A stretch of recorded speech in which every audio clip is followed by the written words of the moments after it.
Welcome. I was reading this morning about shame and the difference between shame and guilt. And I just wanted to share the what struck me as something that might be helpful in identifying one from the other. And of course the whole purpose is to not allow them to stop you in any way, right? To be able to identify, see where blocking you, turn the energy and go on.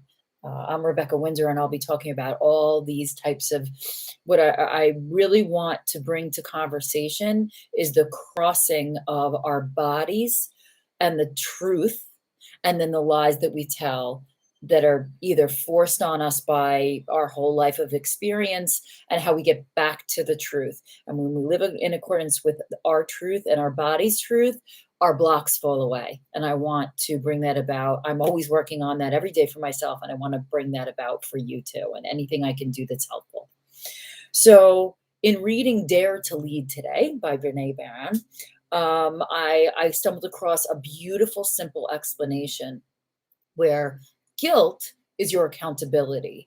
It's feeling that you're not in alignment with your integrity, that you've fallen short, that maybe you didn't complete a task, maybe tried to hide something, hide a mistake that you made.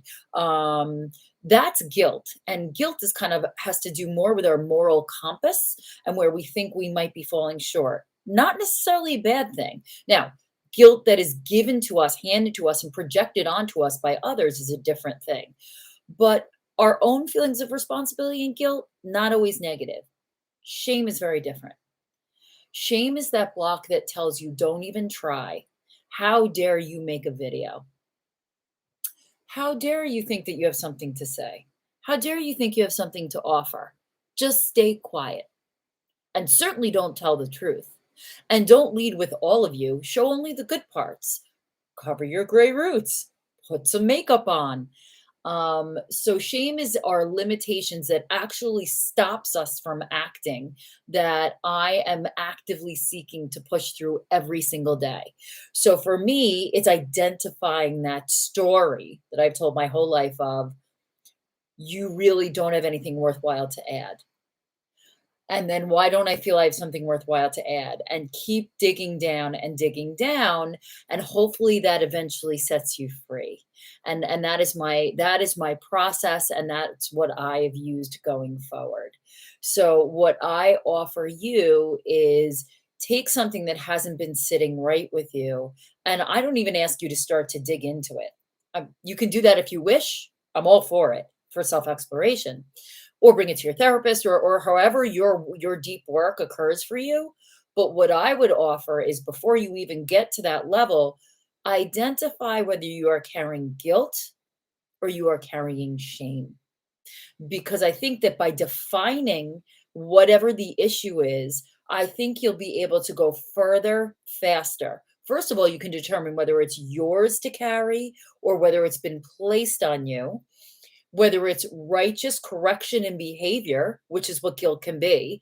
I didn't act in integrity with my own code of morals and ethics. And so I need to make a course correction and make sure I don't do that again.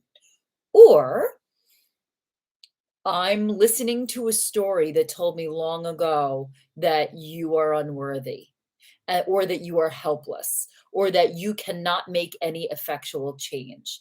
And if you want to go further, again, I encourage you to do so. But why don't you start with the identification? Because I think that that's really, really powerful. So I invite you, I will be posting daily. That is my challenge to myself for at least 365 days, every single day. Some days I'm going to be a disaster, and hopefully some days I'll have something to say. I will always come prepared, but I can't always promise the quality of my output. But if I don't ever start, I'll never start. And I absolutely invite your comments. I invite discussion.